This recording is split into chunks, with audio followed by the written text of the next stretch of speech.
Hello everyone, thanks for tuning in to today's third video, doing USA forecast for today's third video. So as always on a Wednesday, we're having a look at the weather for the United States. I shall get on with that for you in a second. Just say about the first video release today was our 7 AM forecast. We've also released a little update looking at the Wilderness Festival taking place from tomorrow through to Sunday. And we're going to have a 10 to 14 day coming up for you later on. That will include all of the regular features. Please like, share, subscribe on all of the videos. Thank you so much, everybody, for doing that. Right, okay, so we're going to start off in the tropical Atlantic. So we have got a disturbance area here in the tropical Atlantic. This yellow X just here is disturbance 1.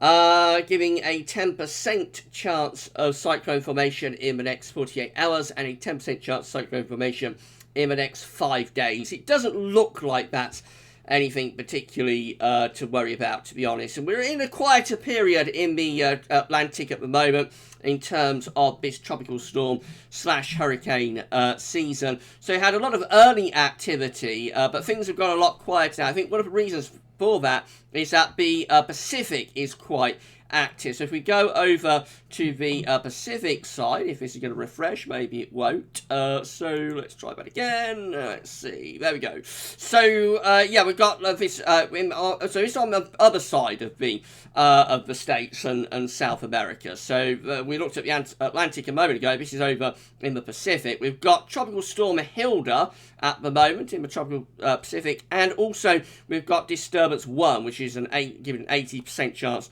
of cyclone formation in the next 48 hours. These aren't going to impact America, but when the Eastern Pacific and the Central Pacific is active, very often the Atlantic will be quieter. So you know, at the moment we're going through a more active phase in the Pacific, and that is one of the reasons I think why the Atlantic has gone quiet. I expect things to start switching around within the next couple of weeks, probably next 2 or 3 weeks. I think we will start seeing things getting more active in the Atlantic and probably becoming a bit more quieter over in the Pacific Ocean. But for the moment, we've got a lull in this tropical storm slash hurricane season for the Atlantic. Let's have a look at the GFS at tropicaltidbits.com. This is looking at mean sea level pressure. So we're looking for areas of low pressure.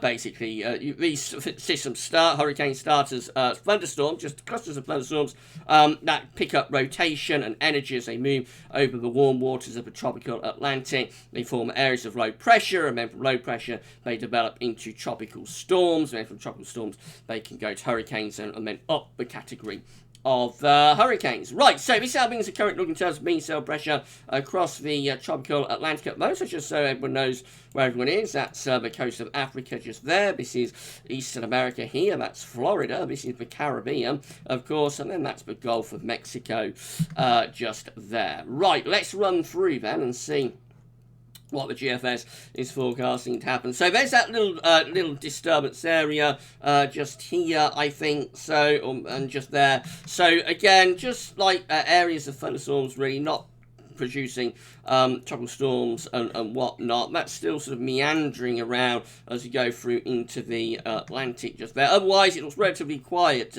Go through Saturday, should say. Otherwise, it looks relatively quieter across the tropical Atlantic and into the Caribbean and the Gulf of Mexico as well. Let's go through to next week and see if anything starts sparking off. Not really, but you notice there is another area of low pressure just here over on the Pacific side. So things into next week look like we're going to stay pretty active on the Pacific, in the tropical Pacific, which again probably means that the tropical Atlantic will be a little bit on the quieter side, if anything. Now we get through to Saturday the 14th of August. There is seemingly quite a significant area of low pressure off the coast of Africa, or on the coast of Africa just there. Well, that will move into the Atlantic and develop. So let's have a look. So we do have an area of low pressure just there that's moved out of Africa as we go to the 17th of August. Mean sea level pressure generally dropping across the tropical Atlantic by this point, but still we get these areas of low pressure over on the Pacific side. So there's another one just there, there's something around there. So again,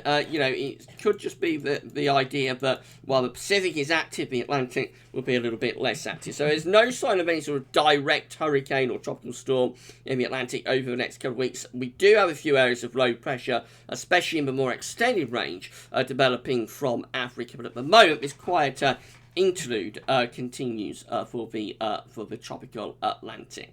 We'll keep a very close eye on it, of course.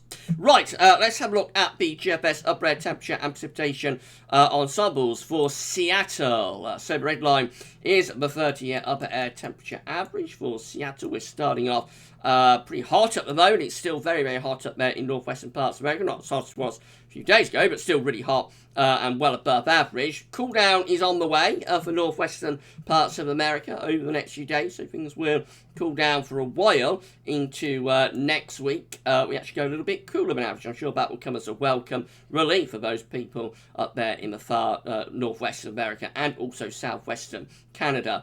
Probably not going to last all that long as we move into the middle part of August. Looks like things will start getting hotter again in the northwest American. There are some very, very hot outliers that are in there once more. Relatively dry as well for Seattle over the next couple of weeks. Let's move over to the other side of America. This is for New York on the east coast. And there we're starting off rather cooler than average at the moment, but temperatures are on the way up. It looks like we're going to get perhaps a hottest spell of the summer coming up next week in New York across many of those eastern parts of America, with the upper air temperatures going well above the red line, well above the 30-year average, and staying pretty hot then by the look of it into the second half of August as well.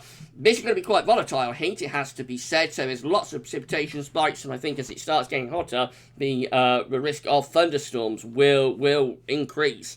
So unlike in northwestern parts of America, where it's like a dry heat a lot of the time, this looks like it's going to be much more of a humid heat that we have on the east coast, and probably much more volatile and thundery potentially as well. I think the Midwest will also be turning a lot hotter in the next week or so. Temperature anomalies from the 4th to the 12th of August for America. Most areas coming out warmer than average. You know it is cooling down a little bit though on this in this northwestern corner here, and looks like the heat is beginning to expand toward the Midwest and over towards the east and the northeast. This southeastern corner, interestingly, like southern parts of Texas and over to Florida, actually looks a little bit cooler than average. But remember, these are anomalies to average, so it'll still be very hot there at that, for that part of America at this time of the year. Even if it's about a degree below average, it'll still be really, really hot. Precipitation anomalies look like that. Generally quite dry through most parts of the states, but it is wetter up this east coast, so that could perhaps be thundery conditions, and maybe some thunderstorms kicking off, around the Great Lakes and into Midwest as well. But otherwise, quite a bit of dry weather actually for many parts of America in the week ahead. Right, let's go through some chart data then. This is how the GFS is looking for today. So perhaps more helpful if I put on the upper air temperatures, would it be? So let's have a look at that, see what's going on there. Right, so we'll go back to there you go. Right, these are today's upper air temperatures. So you can see that the hottest of the weather is in the west and in the southwest of America still. That's where we've got the hot upper air temperatures, plus 20 Celsius. Is still reaching the Canadian border, so it remains extremely hot in the west and in the northwest. Over on the eastern side, I mean, it is quite warm, but it's a little bit cooler through there, and we have this trough as well that could be kicking off some showers through parts of the Midwest in particular. Now, over the next few days, we're going to find low pressure increasingly becoming evident towards the northwest America. That will start to pull cooler air down into the northwestern part of the states. That's where the drop in the temperature comes. But at the same time, this will start to force hotter air eastwards into central and east parts of America. So that's how the upper air temperatures look by Monday. Notice it is notably cooler in the far north and northwest here. Upper air temperatures cool down a lot. Heat being pushed down towards the southwest. I mean, expanding out in towards the Midwest. So as it cools down a bit in the Pacific northwestern corner, it will get hotter through those central and midwestern states. So the heat also beginning to start seeping over into the eastern side of America as well. Now this, as I say, could be volatile heat. It could well spark off big showers and thunderstorms through the Midwest and over into the east as well. That's how it looks as we get into the second half of next week, or middle of next week. So there's a reach down towards the southeast. Again, that's pulling up these hot westerly, southwesterly winds and heat transferring eastwards. At the same time, it does look a little bit cooler and perhaps a bit more showery out to the northwest as well. Quite a deep area of low pressure starting to get going up into southwestern Canada by the end of next week. We'll perhaps threaten some heavy showers and thunderstorms into these northern states and also cool the temperature further. Meanwhile, the heat looks like it's through the Midwest and into the east in particular. That's how the upper air temperatures look by Saturday, 14th of August. Much cooler in the northwest. Look how much cooler it is in this northwestern corner. Welcome relief through there, but there will be showers along spells. Rain very, very hot through Rocky Mountain States and extending over towards the Midwest as well. And that heat is pushing into the eastern side of America too. Southwestern parts of America cool down a little bit as well. So generally it's a bit cooler in the west, getting a lot hotter though in the east as we move through the course of next week. Into more extended range, it all starts to revert back to how it was. So by the time we get through to the end of the GFS run, we're starting to see the heat pushing back up the western side as well. Another surge of heat running up the western side by the 20th of August. But these eastern areas still look pretty hot as well. Perhaps trying to get a bit cooler in the far north. This looks like an autumnal low that's developing through central parts of Canada. So that's got much cooler air wrapped around that low pressure into Canada. That will try to force its way southwards, but at the moment the heat will probably prove too strong and hold it off. But you know, it's a sign that it won't be all that long before temperatures begin to start cooling down and fall, as you called it over in America, autumn as we call it here, will be arriving, I suppose, before too much longer. This is how the Euro looks, so ECM. So again, into the weekend, we find that we've got some cooler air coming into this far northwestern corner. At the same time, it was pretty hot though through the southwest into towards the midwest and getting hotter over towards the eastern side as well. Into the early part of next week, that's how the upper air temperatures are looking. So again, very hot through many of these central western states. A little bit cooler out to the northwest. That heat gradually beginning to extend further and further eastwards through next week as well. Into the more extended range, heading up towards day 10. So look with the upper air temperature. So again, it's very hot through these western and central parts of America. A little bit less of a cool down, I think, for the northwest with the ECM compared to the GFS. The ECM just generally wants to keep it very, very hot through these central western states. And again, that heat does extend over towards the eastern side of America as well to some degree as we get through to day 10, which is the 14th of August.